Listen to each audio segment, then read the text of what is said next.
My old kitchen is on the front lawn.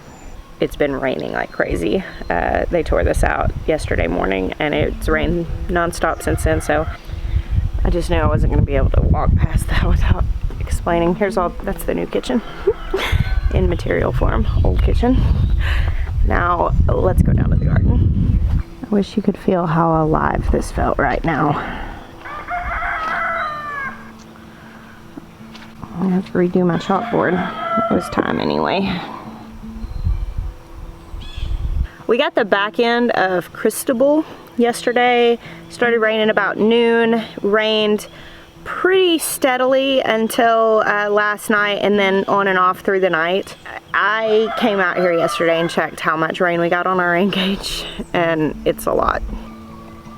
Check that out. 6 inches yesterday alone.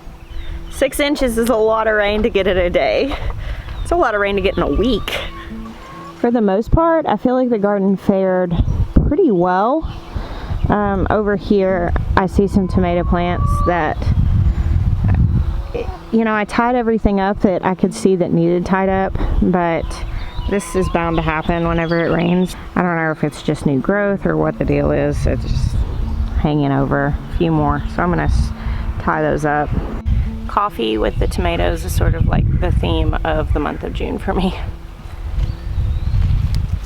Last night, because it had rained all day, I just was really kind of itching to get some gardening done, and I was in the high tunnel, so I absolutely could not see any more. Actually pruning tomatoes. I still have a little bit more to tie up back there because I ran out of light and couldn't see what I was doing. Oh, so I see something. Let's look down here. That is hornworm poop, or at least it's caterpillar poop. But usually if you see caterpillars on your tomatoes about right now in the season, it's usually hornworms. There's a lot on there too. I see a little bit of damage. He's got to still be really small. They're so hard to spot. They're the little green worms that feast on tomatoes. They're also sometimes called tobacco worms or tomato worms. They can take out a tomato plant in like a day when they get big. They actually glow by black light. So the way we usually handle these is we bring a black light out after dark, but I'll try to find them. If I see the signs of them during the day, I'll try to find them if I can, but it takes a lot longer to spot them with your bare eye in the middle of the day, especially when it's hazy like this, or even if it's really bright out, because that green just blends right in with the plants. I can't find them. I don't know, it's funny. So many times I've shot videos and I'll like show a plant, or I'll show doing something on a plant or harvesting, and somebody will be like, hornworm, I see a hornworm. Of course, then it's too late, you know. I mean, usually you guys see the videos the next day. I can go down there and look. It's not going to be in the same place it was when I shot the video. But it's funny how many things you know, you miss in person, but then whenever you have just that one little picture on a screen, it just jumps right out at you. I don't see the hornworm on here.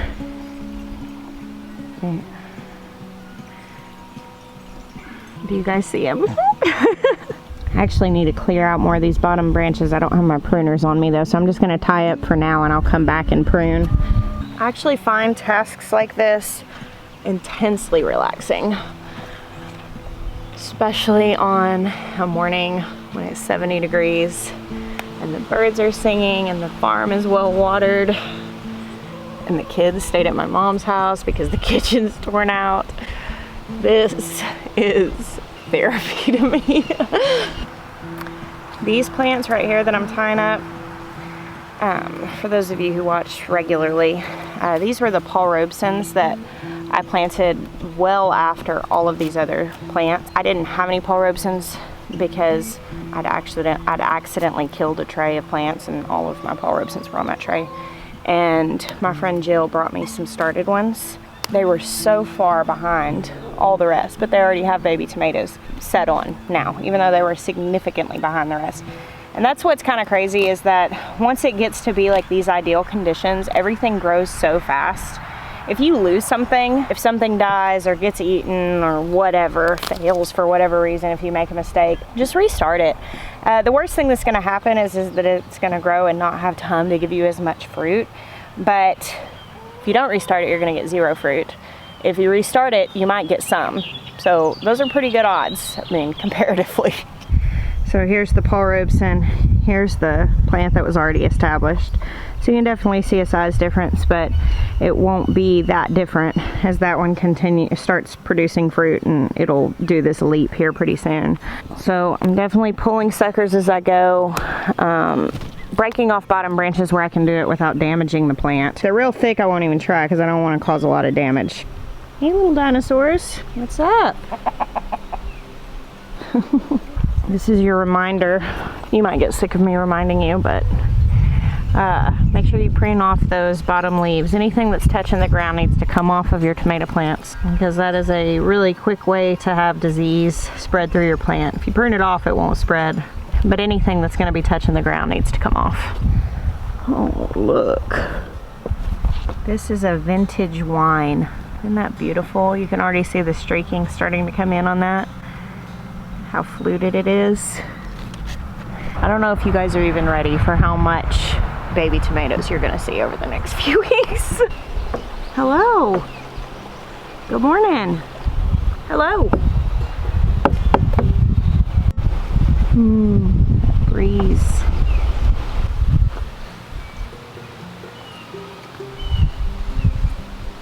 Usually I'll find like a joint here and tie it around that so that it's good and sturdy, and then loosely tie it around the trellis, and then that way this has room to grow.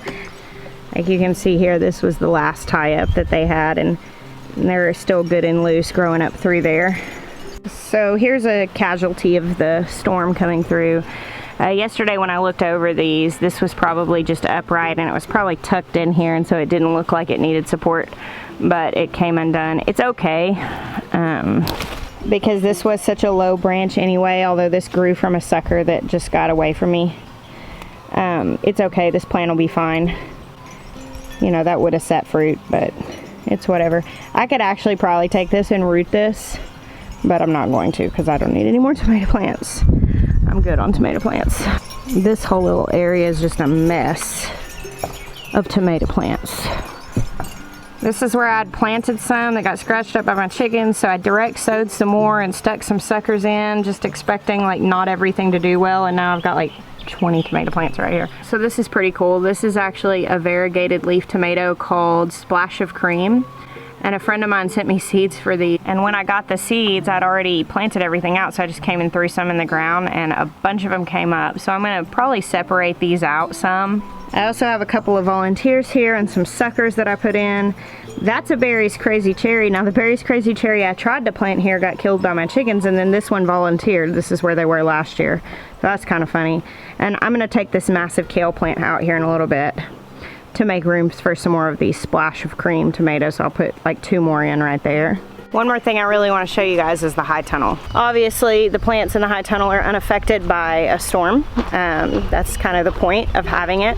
They're not going to be dealing with any sickness on the leaves, damage or anything like that. However, they are growing so fast, it's crazy. All right, are y'all ready to see? Wow, right? Isn't that incredible? I was out here until late last night pulling all the bottom branches off, which I just drop them down in the beds because they'll dry up and just add to the mulch. But yeah, I did that for almost all of the plants. I ran out of tie tape, and I've got some back here that are laying over, and I was just trying to get them pruned before I ran out of light. We got the irrigation in here done, so I can just turn that little knob and water my beds. I almost forgot to tell you guys, I've been meaning to make this announcement so we could make it live, and I keep forgetting. So I actually wore the shirt today so I would remember, and then got this far in the vlog before telling you. We talked about this on our lives. I think I've mentioned it in a vlog, but we actually switched our t-shirt provider. A few months ago we did this collaboration with my little brother.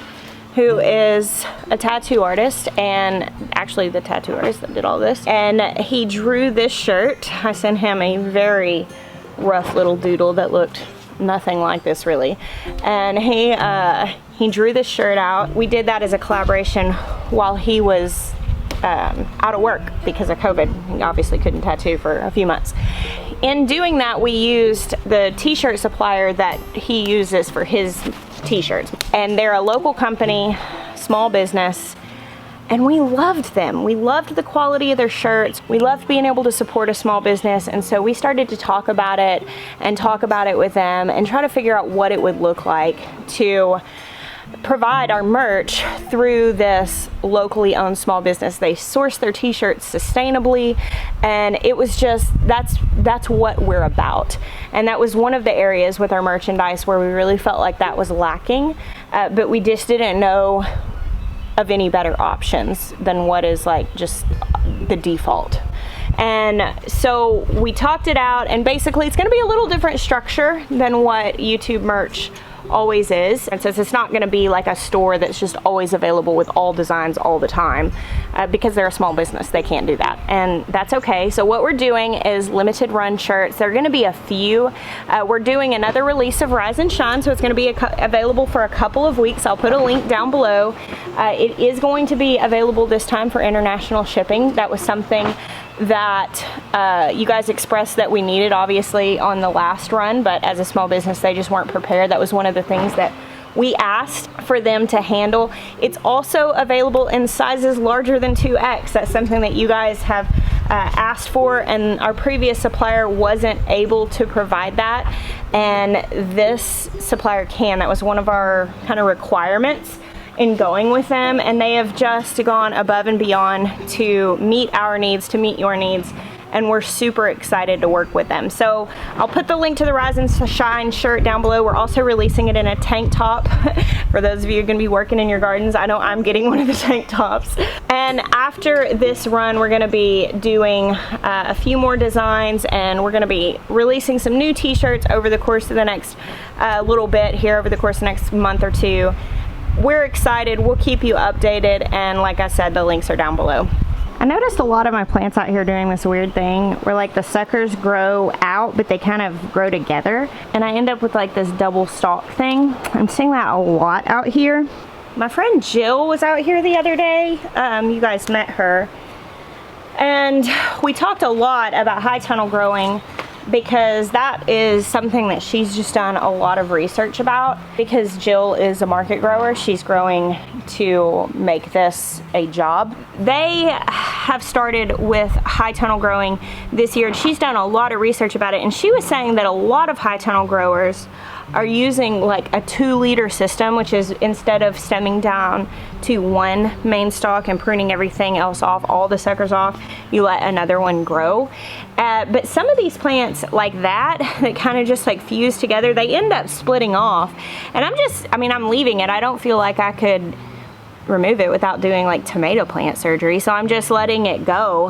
I think it'll be okay, but one of the things she was saying is that a lot of times high tunnel growers, they'll do 2 liters, but then they take off any lower leaves, like all the lower leaves, and when you get your little clusters of fruit and the plant just keeps growing taller, they just keep taking the leaves off, and so eventually what you have is these really long stems with the clusters of fruit and leaves just up at the top, which I find really fascinating. This is a learning experience. The cattle panels out here are obviously not permanent. I mean, we can pull these out. I left them this year because I didn't want to change too many factors at once, because I am really trying to learn what works for us and why. And I feel like if I changed everything at once, then I wouldn't know why something worked. I wouldn't know if I liked it or not, because, you know, scientific method, you have to kind of go about it by eliminating factors and adding only one new variable at a time. So this year I'm doing the tomatoes in here pretty much the same as I do them outside. I'm planting them a little bit closer together. I should be able to do that just fine, so I don't really consider that changing a major variable. Those high sidewalls are working. Check out that breeze in here. It feels like more rain coming in, but I don't know. I don't have my phone on me, so I can't check the radar. Guess we'll just have to be surprised by it if it starts raining. It wasn't supposed to.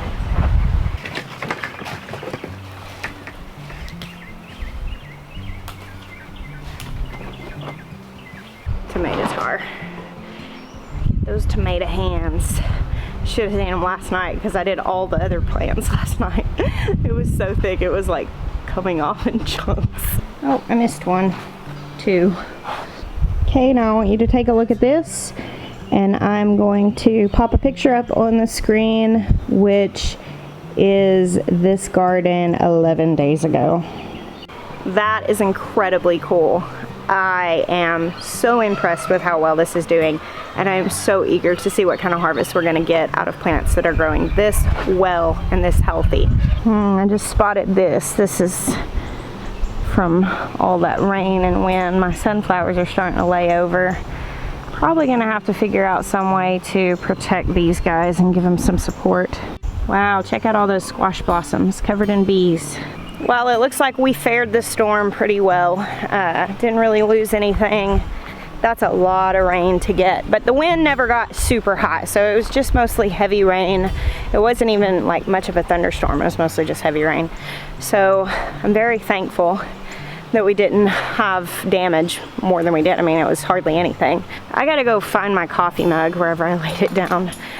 This is where we're gonna part ways for today. Thank you guys for hanging out with me this morning. God bless you. Until next time.